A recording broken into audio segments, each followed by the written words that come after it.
Hey you guys, so this is what's happening right now in the hospital. So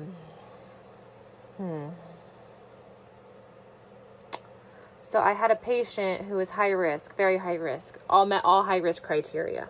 Symptomatic, coughing on me. They have changed the precautions we take on these patients. This virus is what's called a novel virus. It's airborne. It's an airborne virus which requires airborne precautions. Most hospitals have one airborne room on one unit. I think our hospital might have 5. Right now, all those rooms are full. But what's happened is they've decreased the precautions to what's called droplet and contact precautions, meaning we don't have to wear the special N95 masks anymore. But this is an airborne virus.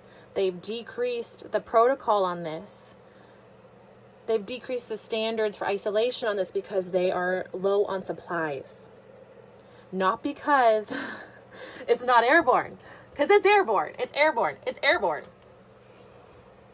So yesterday when I'm taking care of this patient, they came by at 8:30 and pulled all my N95 masks out of my isolation cart. And when I noticed this happened, I didn't know it was going to happen.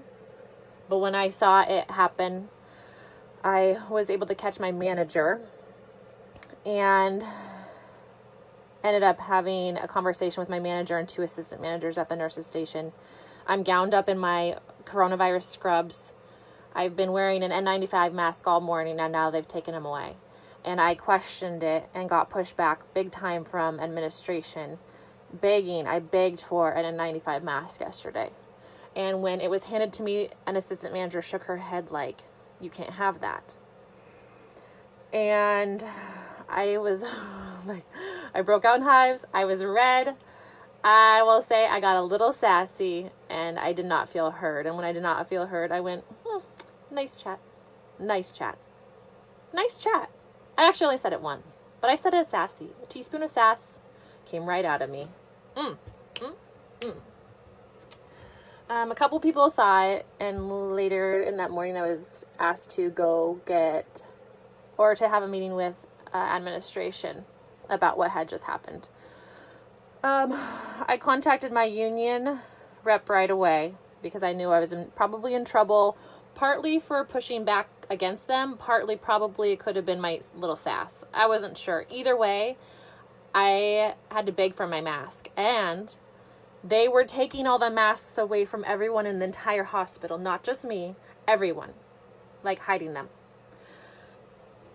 So I got prepared for this meeting because obviously at this point now I'm in fight or flight mode. I'm scared. I'm upset. I'm shaking. I call OSHA and file a formal complaint. They say my hospital has had multiple complaints, but there's complaints against all hospitals at this point. They've sent a letter to my hospital. They walk me through the laws. Our laws are strict. You have to follow them. Like they're in violation of them. But here's the problem. There's no supplies. There aren't any. So when they say they don't have any masks left, they don't have any masks left. This is the truth. And I ended up kind of getting a tip that they didn't want to discipline me in this meeting. They wanted to give me an expectation of how I should react to this situation, which I interpreted as sit down in my office. We're going to slap your hand, but you need to listen to us and not speak up. You need to listen to us and not speak up. You need to follow our directions. That's how it was going to come across. So although I had prepared for this meeting with the union, my manager came up to me and said, listen, this isn't actually disciplinary action, so you don't need the union. You need to just come to my office and we're going to do some teaching. So that sounded fishy to me. I don't get in trouble very often at work. So I asked if I could call my union and she said yes. So I called the union. Oh, no, wait. What happened was she said, no, you cannot come with the union. If you do, I will put you on administrative leave. This is where I asked, well, can I call and at least ask what I should do? So I immediately call my girls and honestly, I said, I'll take the administration leave if they pay me for 14 days because I have a lot of work to work in 14 days. And honestly, I'll just take it. That's a lot of cash. But that's not how it worked out.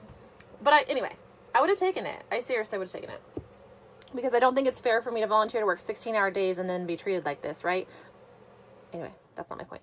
So I go into the meeting and I tell my version of the story and how I did not feel safe in my practice, how this is truly airborne, how I really honestly don't believe what they're telling us is true about it not being airborne. I think they're trying to make us believe it's true, but it's really not.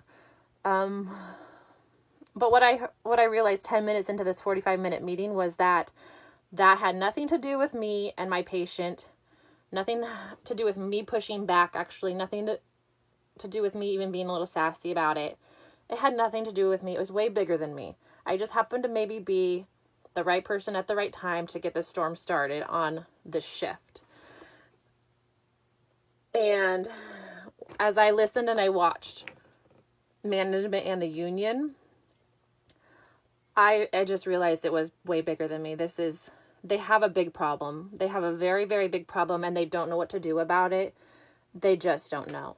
They're panicking. Management's upset. HR was upset. Union's upset. Everyone's upset. We're all upset. We're all upset. So when I kind of took it personal about it, was like, oh, I feel like a little bit, I didn't feel targeted.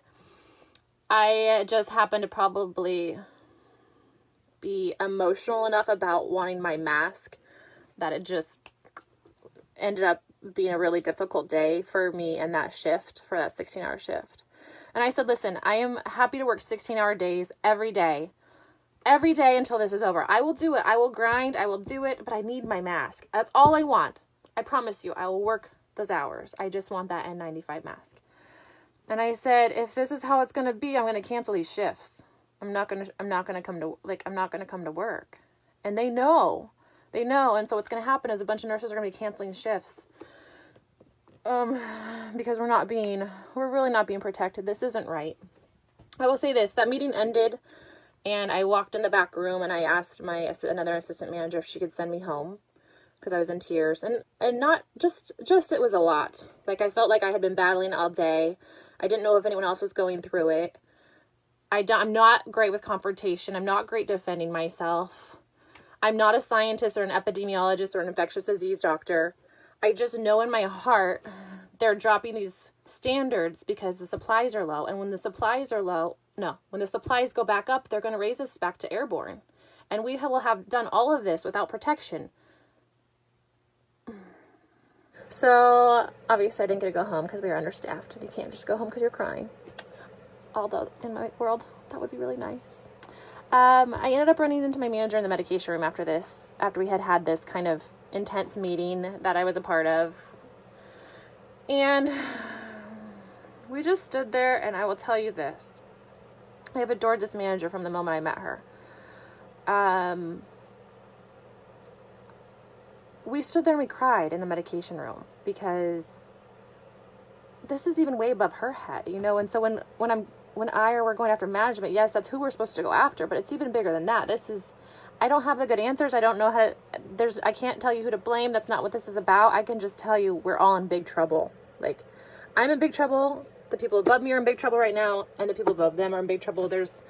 I don't know the answer. I will just say that she was in tears and I was in tears, and it broke my heart for her and for me. She feels responsible for us, and I can't imagine being in their position, but they're also supposed to protect us. And so that's where nurses all over the nation right now are pushing hard to stand tall, stand strong, and not just nurses, anyone who's going into patient rooms in hospitals or any healthcare. That's what I don't mean to just say nurses. You guys know what I mean. You know what I mean. Healthcare in general.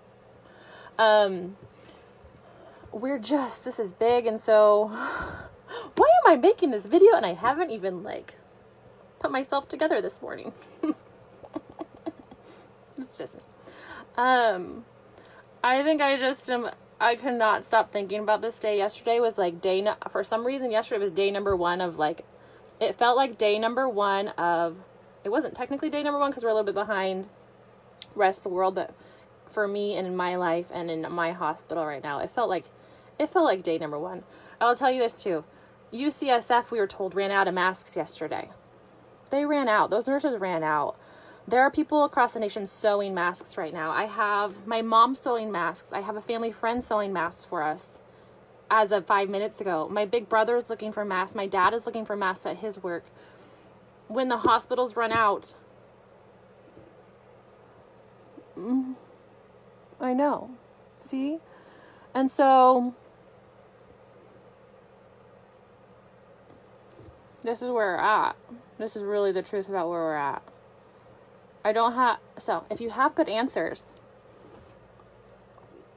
help us. Help us. Serious. Ugh.